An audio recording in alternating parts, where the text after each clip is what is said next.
Hello, thank you very much for watching. I'm Shakil 5858. I am Amir Budnam. I am thankful to all news resources. Following news have been reported by American and Canadian channels. Now the headlines. Hurricane Francine hits New Orleans today. Earthquake and aftershocks in California. Trump decides today to debate again Kamala Harris. Plane collision. Wildfires are continuing. New York Police Department Commissioner resign. Civilians walk in space. U.S. Postal Service and election. Russia and International Court. 3 Red Cross members killed in Ukraine by Russia. Anthony Blinken in Poland. U.S. sanctions on Venezuela. Now please watch the channels.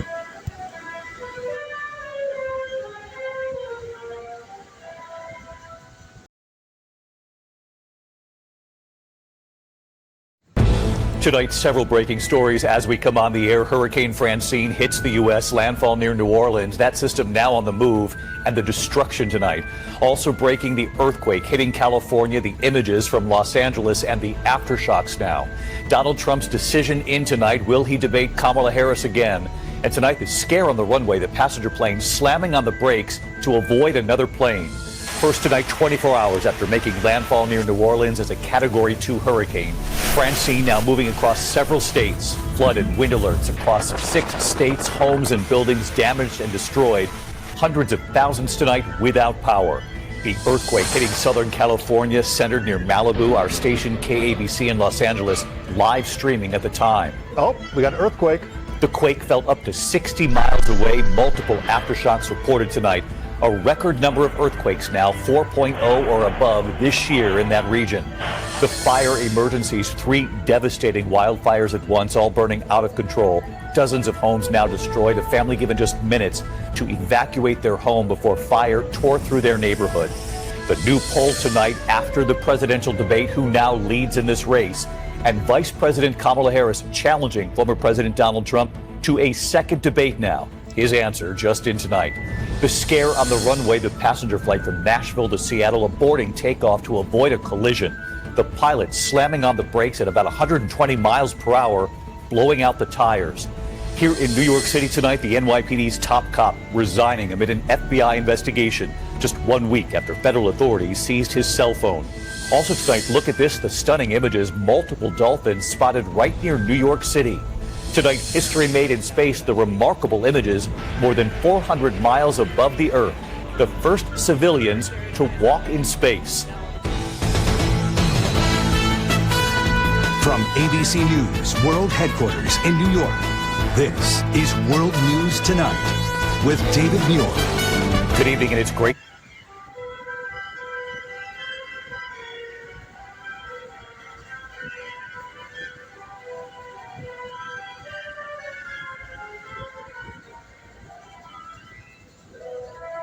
And welcome to Hannity, and tonight it is no...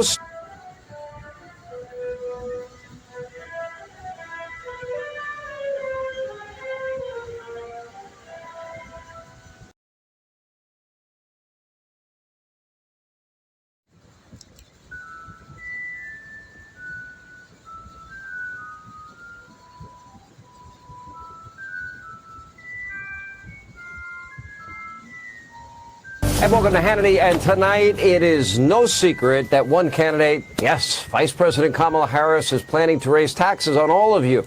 But just moments ago, Donald Trump unveiled a new plan to cut taxes for the hardest working Americans who don't clock out at 5 o'clock. Pretty amazing. I haven't worked an 8-hour day in most of my life. Take a look. I'm also announcing that as part of our additional tax cuts, we will end all taxes on overtime. You know what that means? Think of that. Think of that. We'll have much more on President Trump's economic vision. That's coming up tonight. But first, we are only 54 days away from the 2024 election. Pennsylvania voting, that begins in, just a mere 5 days. In Alabama, the first ballots are officially in the mail. More than a dozen states, including swing states like Wisconsin, they are scheduled to send out ballots later this month. We are in the home stretch of a race that will impact the course of our country for decades to come. It is an inflection point for this country. And as most of you know, Donald Trump isn't just facing off against Kamala Harris. He is running against what are vicious, powerful institutions and a political machine that spans the Democratic Party. They're running against the state-run, corrupt Pravda media mob, a powerful deep state with bureaucrats in every department of your federal government, a weaponized Department of Justice. Oh, and to add insult to injury, he's running against big tech, too. They're all putting cinder blocks on the scale of an election. Now, the same political machine that booted Joe Biden from the ballot after he won millions of votes. Well, that same political machine has been trying to destroy Donald Trump for the better part of an entire decade, and yet the polls tonight are close. Donald Trump is holding on to a 60% edge in today's forecast from statistician Nate Silver. The latest Insider Advantage poll post-debate has Donald Trump up by 1 in Michigan with a boost from African-American voters. In Pennsylvania, the race is very, very close. Tied. One poll had Trump up by 2 recently. Meanwhile, the lawfare against President Trump, that continues after all those years. You know, one after another. It's like dominoes falling. They all fall apart. If Democrats and Biden's DOJ had their way, Trump would be in jail right now. But they're not getting their way. You know, thankfully, we have checks and balances in our court system. But today, 2 more criminal counts against Donald Trump, this in the Fulton County case in Georgia, were dismissed by a Fulton County judge. So far, 5 of the original 13 charges by Fani Willis have been dismissed before trial as the entire case remains in jeopardy. In fact, every case. 2 nights ago, Donald Trump and I had our first debate.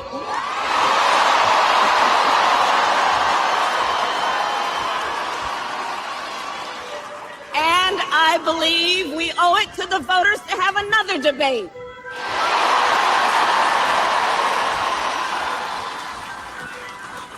Because this election and what is at stake could not be more important. On Tuesday night, I talked about issues that I know matter to families across America, like bringing down the cost of living, investing in America's small businesses, protecting reproductive freedom, and keeping our nation safe and secure. But that's not what we heard from Donald Trump. Instead, it was not what we heard from Donald Trump.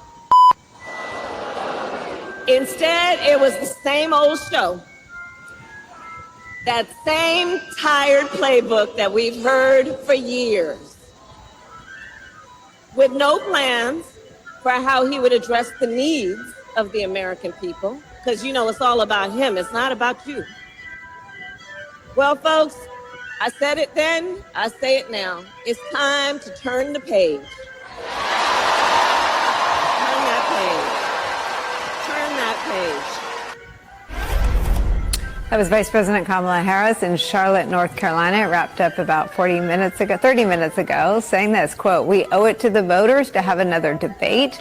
We should share with you that while she was saying that in North Carolina, Donald Trump took to Truth Social to say, no, not again. He does not intend to debate her again. And this is just in. The Harris-Walz campaign raised $47 million in the 24 hours following the debate. Joining us to talk about it all, senior advisor and spokesperson for the Harris-Walz campaign, Ian Sams is here. So the New York Times has that reporting under this story, quote, $47 million flowed into Harris' campaign in the 24 hours after the debate. It may be obvious, but there is something, if you believe in the old sort of laws of politics, which I don't know that they apply to anything anymore, but Trump should want another chance. It's clear that he was so outmatched that he said, Uncle, no, thank you. What do you make? Is there any way to try to keep this on the table as another opportunity for her to simply reach that size audience again?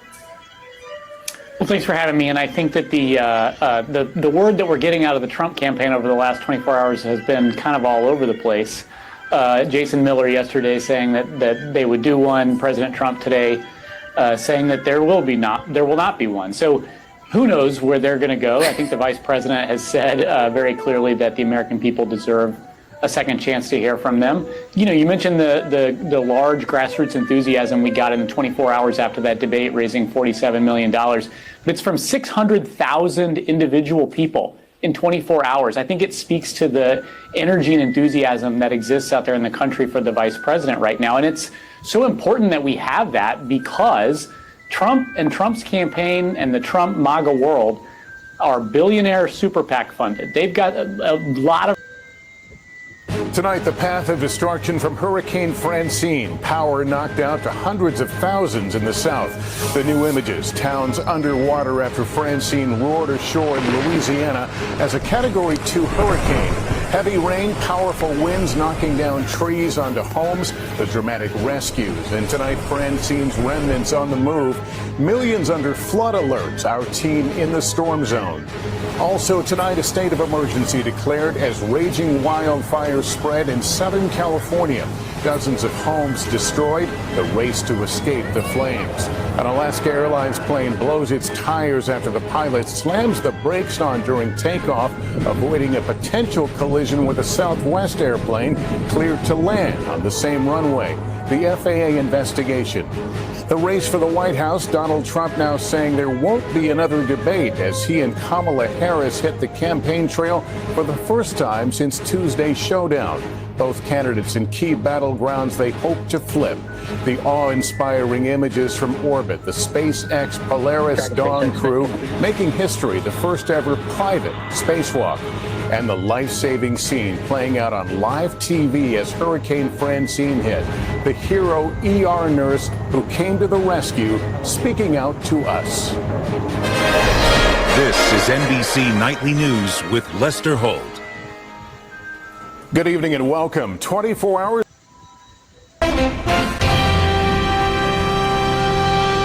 Good evening, I'm Amna Nawaz. And I'm Jeff Bennett. On the NewsHour tonight, a hurricane turned tropical depression lashes the Gulf Coast, leaving flooded neighborhoods and hundreds of thousands of people without power.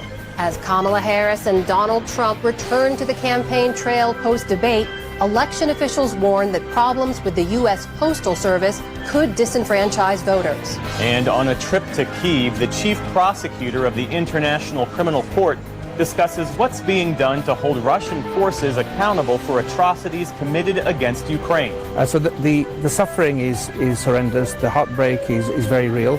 And we see so many examples of objects that are civilian, not military, being destroyed and civilians being killed.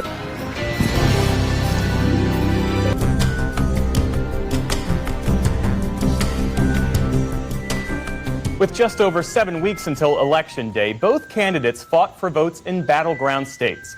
Vice President Kamala Harris's campaign said today it raised $47 million in the 24-hour. Same tired playbook that we've heard for years. Mr. Trump said today that Tuesday's matchup would be their last, writing on Truth Social that there will be no third debate. He later held a rally in Tucson, Arizona. As everyone saw 2 nights ago, we had a monumental victory over Comrade Kamala Harris. Meanwhile, Kamala Harris showed up spewing empty rhetoric, the same old lies, meaningless platitudes, offering no plans, no policies, and no details whatsoever, nothing. Meantime, today, the Georgia judge handling Donald Trump's election interference case dismissed 2 counts brought against the former president. Judge Scott McAfee ruled that state prosecutors lacked the authority to pursue the charges in federal court, but he declined an effort to dismiss the entire indictment. The day's other headlines begin in Ukraine, where Russian strikes killed 3 members of the Red Cross. Ukrainian officials say the workers were hit while unloading an aid truck. In the northern part of the country, police surveyed the damage by Russian drone strikes on an apartment building. Authorities say 14 people were injured. Secretary of State Antony Blinken in Poland today addressed the growing calls to allow Ukraine to use Western weapons for deeper strikes inside Russia. He left open that possibility. As we go forward, we will do exactly what we have already done, which is we will adjust, we'll adapt as necessary, including with regard to the means that are at Ukraine's disposal to effectively defend against the Russian aggression. It all comes as Ukrainian President Volodymyr Zelensky says Russia has started a counteroffensive in the Kursk border region, pushing back after Ukraine carried out a surprise incursion last month. Russia said it recaptured 10 settlements today. In North Dakota, a judge has struck down the state's ban on abortion, saying the law was too vague and the state's constitution enshrines the right to access an abortion before a fetus is viable. Although today's ruling makes abortion legal in the state, North Dakota currently has no clinics performing them. The ruling is expected to be appealed. The Biden administration slapped sanctions on 16 allies of Venezuelan President Nicolas Maduro today. They include the head of the country's high court, who reaffirmed Maduro's illegitimate claim of victory in that country's disputed July election, and military leaders, intelligence officials, and government officers who the U.S. says are responsible for intensifying repression through intimidation, indiscriminate detentions, and censorship. Edmundo Gonzalez, who the U.S. says won the election this week, fled into exile after being granted asylum in Spain. In a rare move today, U.S. Attorney General Merrick Garland denounced efforts to politicize the Justice Department with the election less than 2 months away. Matter now more than ever. And to economic news, there's new Labor Department data showing the job market and inflation are steadily slowing. Jobless claims were up by 2,000 last week to a total of 230,000. That's up from earlier this year, but layoffs remain historically low. Separate numbers indicate that wholesale prices only rose by a fraction of a percent last month.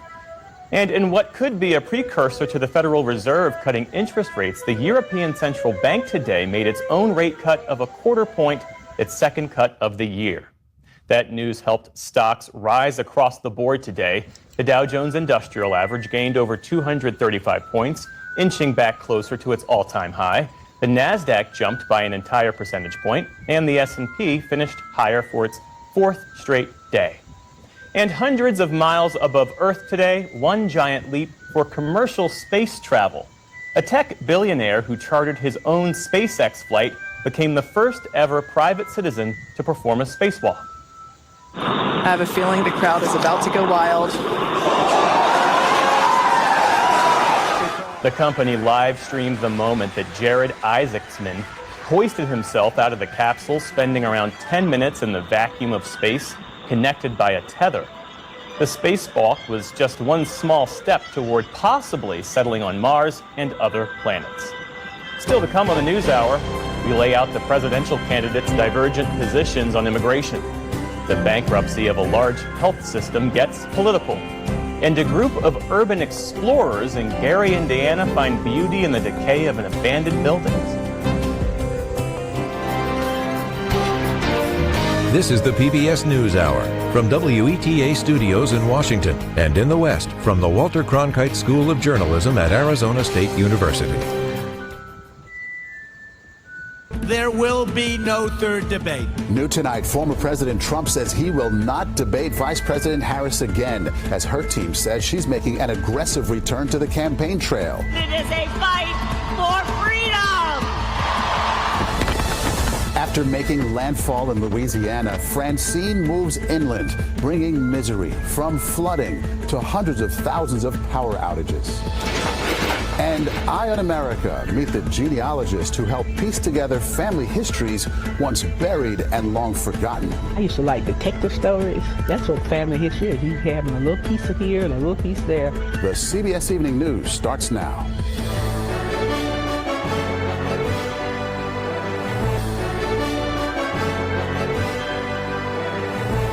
Good evening, I'm Maurice Dubois in for Nora O'Donnell. There will be no debate rematch between Kamala Harris and Donald Trump.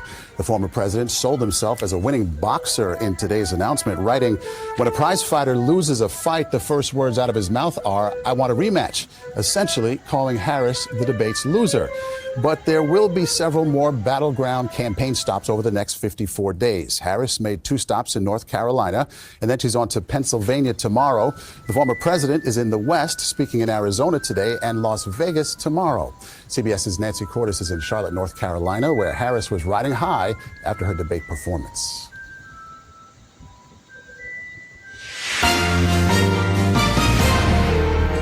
Anxiety in the air this Thursday night. Air Canada's pilots get closer to walking off the job. But we cannot allow for even a single day of a strike. What the pilots want and what travelers need to know. A Canadian diplomat on the hot seat. I had nothing to do with the decision. The questions about the $9 million New York condo bought as his official residence. Stealing and eating pets. The fear and anger about baseless rumors in Springfield, Ohio. How the lie about immigrants started. And it's back with bells on. It is a beautiful event. The famed Notre Dame Cathedral gets ready to ring in its reopening.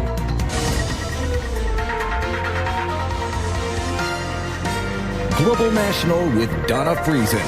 Good evening and thanks for joining us. With a strike by Air Canada pilots looming, the airline is asking the federal government to intervene in negotiations, and tens of thousands of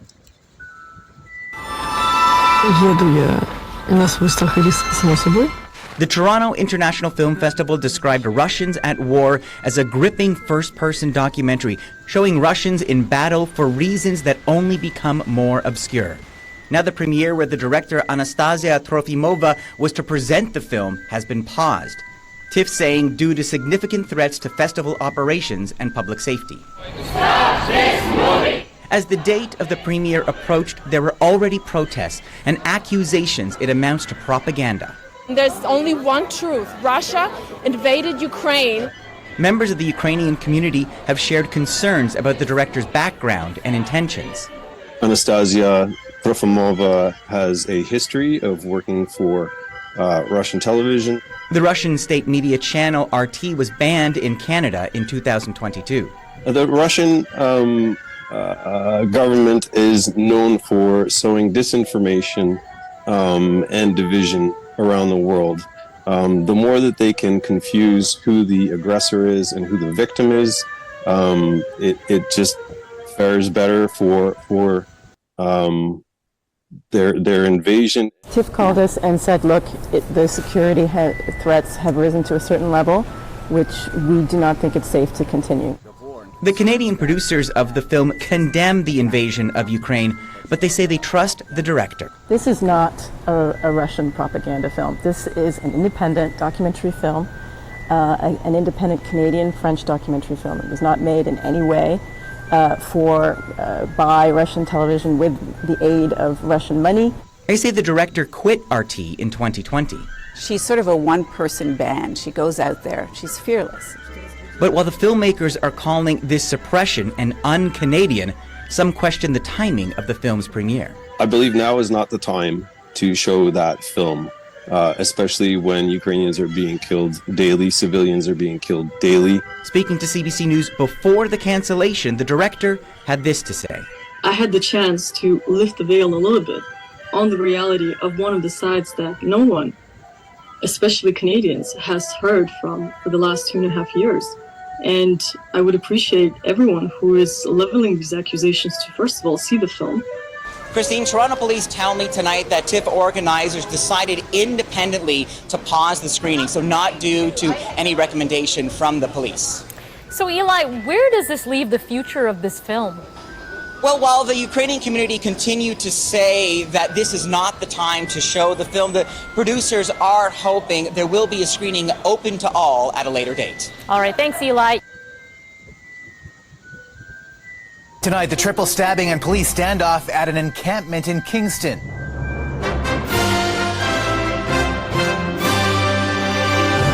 The brazen daytime attack near a safe injection site. It happened in various areas. That's why our scene was so big. 2 people dead and a third in critical condition. The urgent plea from business leaders for Ottawa to intervene in Air Canada's labor dispute. We need decisive action to safeguard our economy. Travelers on edge. It's a little unnerving, just the inconvenience of feeling stranded. And we hear from the Italian man who unknowingly bought an iconic portrait stolen from a luxury Ottawa hotel. It was like having the Mona Lisa in your living room. There will be no third debate. Plus, Donald Trump rejects another face-off with Kamala Harris. We owe it to the voters to have another debate. And a milestone for space tourism. For the year, that sure looks like a perfect world. As a billionaire who funded a private mission steps into the beyond.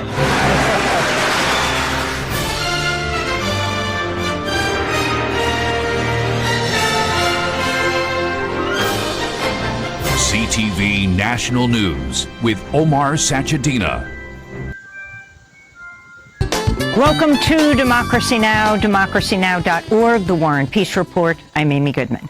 In Gaza, another Israeli strike on a UN school being used to shelter displaced Palestinians has killed at least 18 people, including 6 UNRWA employees, making it the deadliest single day for the UN agency UNRWA's history. Wednesday's bombing of central Gaza's Al-Jahouni school led to chaotic scenes with survivors seen gathering scattered body parts. It's the 5th time the same school's been hit by Israel since October 7th. The Palestinian Foreign Ministry is demanding international protection against the, quote, war of extermination and displacement on our people, unquote. On Wednesday, Hamas reiterated it's prepared to implement the U.S. proposed UN-backed ceasefire plan announced by President Biden in June without any new conditions. Israel's military has killed 4 more Palestinians in the occupied West Bank as its deadly and wide-ranging incursion enters its 3rd week. Since August 28th, Israel's killed at least 50 people across the West Bank. In Tulkarm, residents were forced to abandon their homes, taking shelter in a mosque as Israeli forces destroyed houses and businesses. They destroyed our houses. They displaced us. All the people in the camp left. My house was exploded. The army put explosives inside my house and exploded it. The bulldozers swept the house and the rubble covered my neighbor's house. They forced us to leave the houses. President Biden Wednesday called Israel's killing of 26-year-old U.S. activist, University of Washington graduate Aisha Ezgi Igi in the West Bank totally unacceptable. This comes after Biden received backlash for his previous lukewarm remarks about her killing, which he dismissed as apparently an accident. Biden, however, has not called for an independent probe into her death. Turkey says it's opened its own investigation into the killing of the dual U.S.-Turkish citizen. Thank you for watching and privilege of your time. This is Amir Shakil 5858. I am Amir Woodman. Have a good life.